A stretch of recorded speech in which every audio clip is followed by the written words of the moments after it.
Shad, you've gone too far. I shall demonstrate my knife throwing skills right now. As king of the ground I walk upon, I shall demonstrate the no spin technique. Observe. One knife, one hand, no spin, and I shall strike that tree.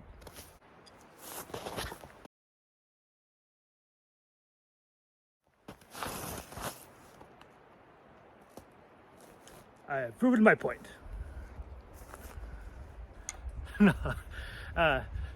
Big fan of yours, Shad, and I'm not dressed as any period, a bit of a clown today, a glee man, if you will, and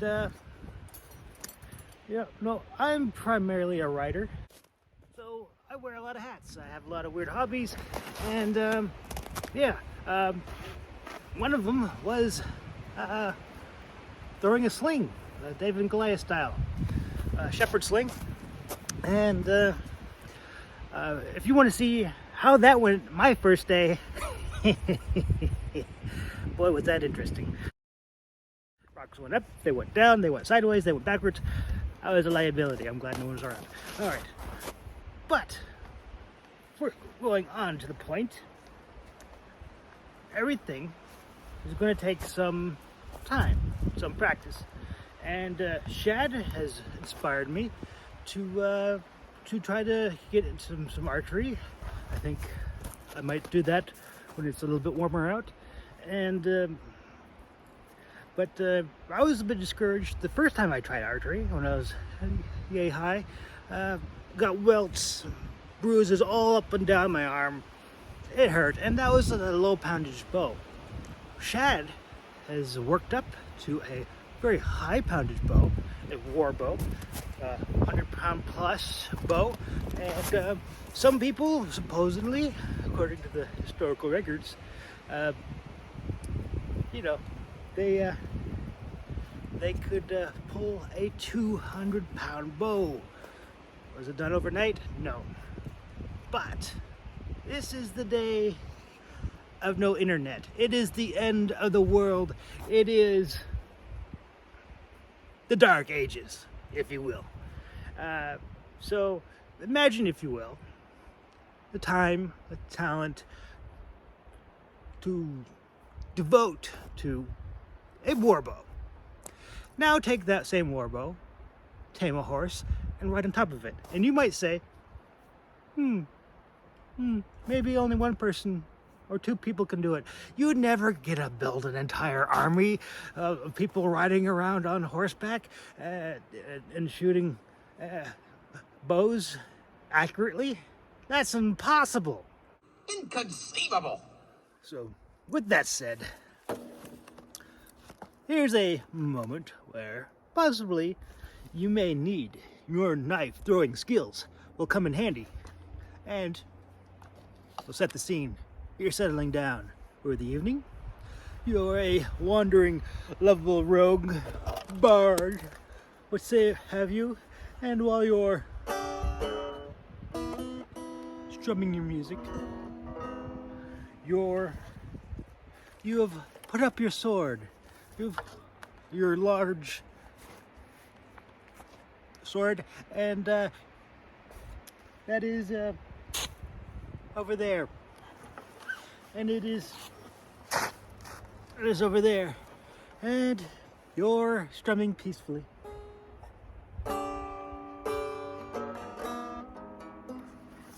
You're strumming peacefully, and you are with your friend, and say, "Hey, buddy, go get some firewood," and you send your friend to get some firewood. I'll guard the food from bears and bandits and orcs. I'll make sure all all of our goodies will be safe while you're catching and getting wood.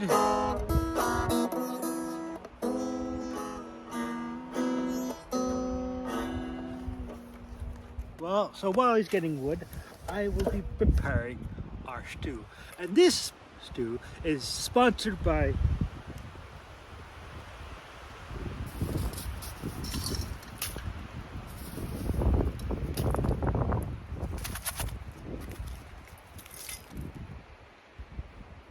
Beach Cliff Sardines. What else we got? What else we got in the bag? And maybe goes foraging as well. If you can bring us back some berries, that'd be awesome. I'll just be here guarding the food. What else we got in here? We have unsalted peanuts, my favorite.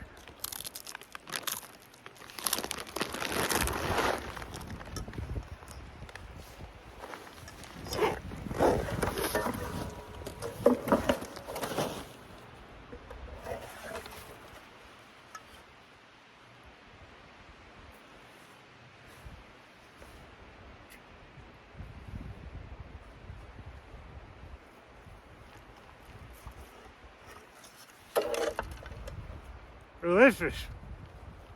It's better than Hello Fresh. Better than cereal. All natural. Low in sodium. Everything unhealthy.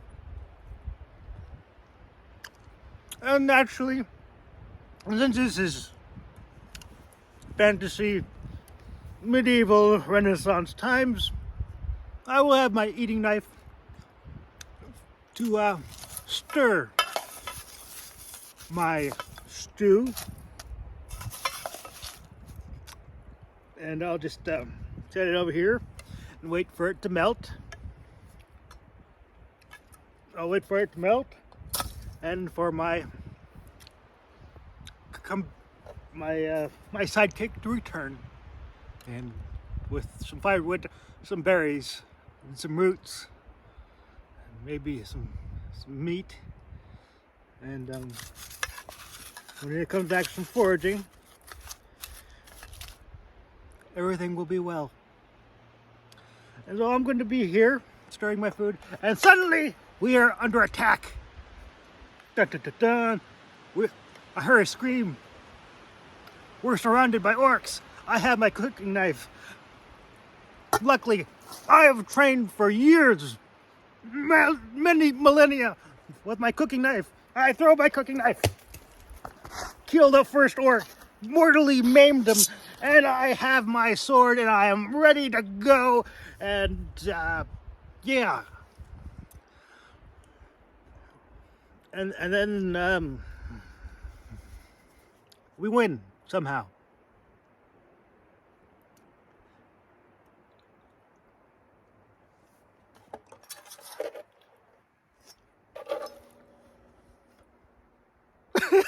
I want Hello Fresh. I want Hello Fresh.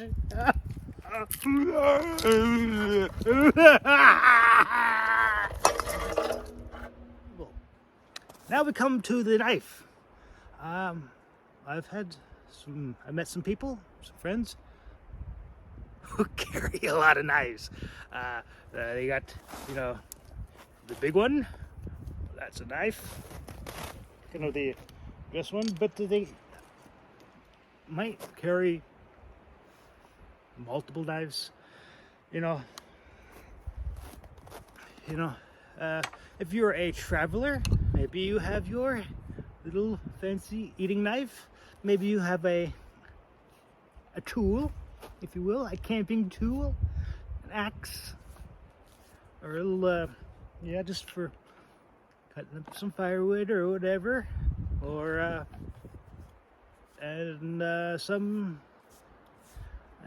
nefarious places in the world where they will actually throw ball-peen hammers. But naturally, that takes a little bit less practice. But when you have a culture, no TV, no internet. You, um, your things to do list kind of, I don't know. You know, while you're watching the sheep, maybe you can learn a few chords, throw a few rocks. That's out of tune. So yeah, you could carry an instrument, practice your knife throwing, and whatever you practice at for a long period of time, you may become very good at it, as improbable as it might be. And Shad also made a very good point. This could be a very good distraction, even if it doesn't stick. You know, getting that ouch factor is a thing. Getting something to flinch. When you're sparring, you know, you're not always going to go for the big knockout punch. Sometimes you have through a couple jabs in there. Same thing. I'm sure Shad has had more practice with the with swords and stuff, sword fighting, fencing. You're not going for the kill every time you poke at him. Every swing is not a kill shot.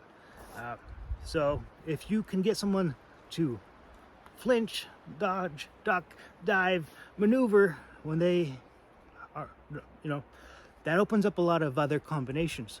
And that's the same with a lot of other martial arts. So, let's see.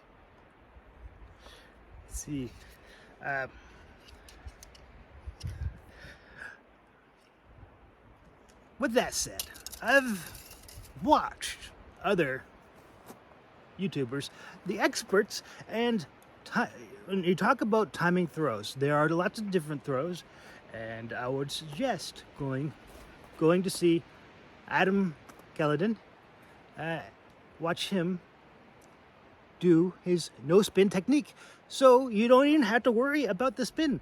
And with those daggers that Shad was carrying, I think those would be kind of hard. You want something that's going to slide off your finger and they go, in theory, straight. No spin. It's a no spin technique. Adam is the best at that. He is one of those guys that had nothing better to do and hone a craft and do it well. I've known people who can throw screwdrivers, knives, and they carry multiple knives on them. Myself, I'll carry a knife, and then I'll carry my little working knife. And in the medieval ages, you know, this is you got your eating utensil. And in a fight, well, for me, in a fight, I'm not thinking about tomorrow. I'm thinking, well, darn, I'm going to throw everything. I'm going to throw bottles. I'm going to throw chairs. I'm going to throw furniture. I'm going to throw everything I have at everything I got. And Musashi Miyamoto was also a fan of, you know, shurikens and dual wielding. And you could say shurikens, they're a little bit different than knives, but it's that ouch flinch factor that sets up a whole lot of other things.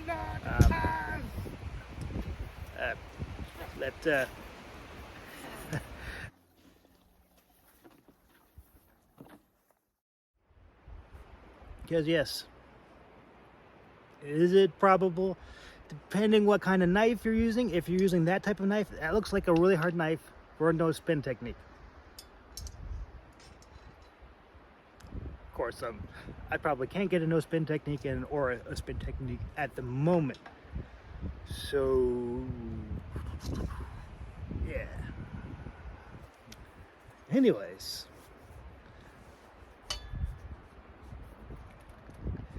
Does it come off? I shall see you later, and bye-bye for now. Oh, by the way, did I mention I was a writer? One thing I've learned about writing and storytelling is, it is cool to say, would that happen in reality? Would that happen in reality? Does it destroy the book? And sometimes it's less immersive. Sometimes it is. But a lot of times, when in Hollywood, they will do weird things with firearms, and you say, that can't happen. But people still enjoy the movies, they still watch them.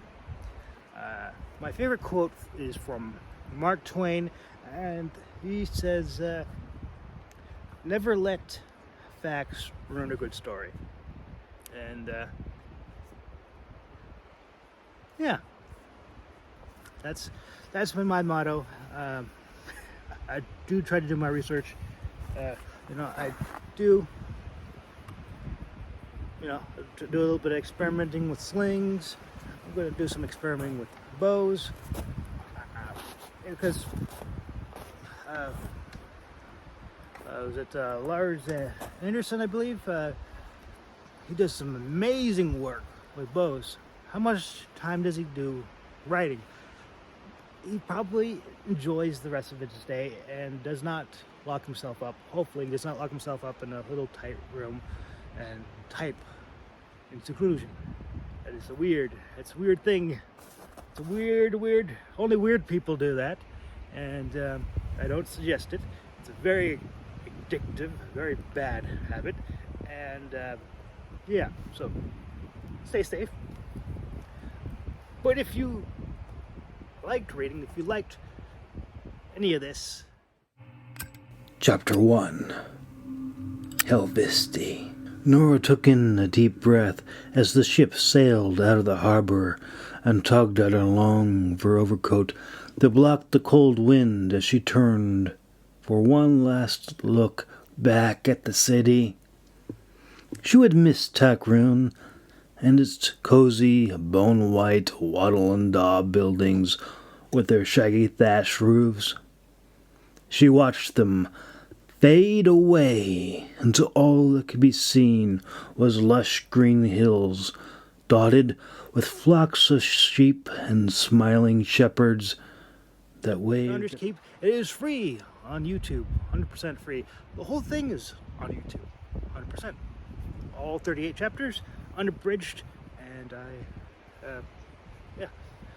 so check it out. Might be fun, might not be, but that's why I do this, is promote, because we don't have any advertisers. No advertisers.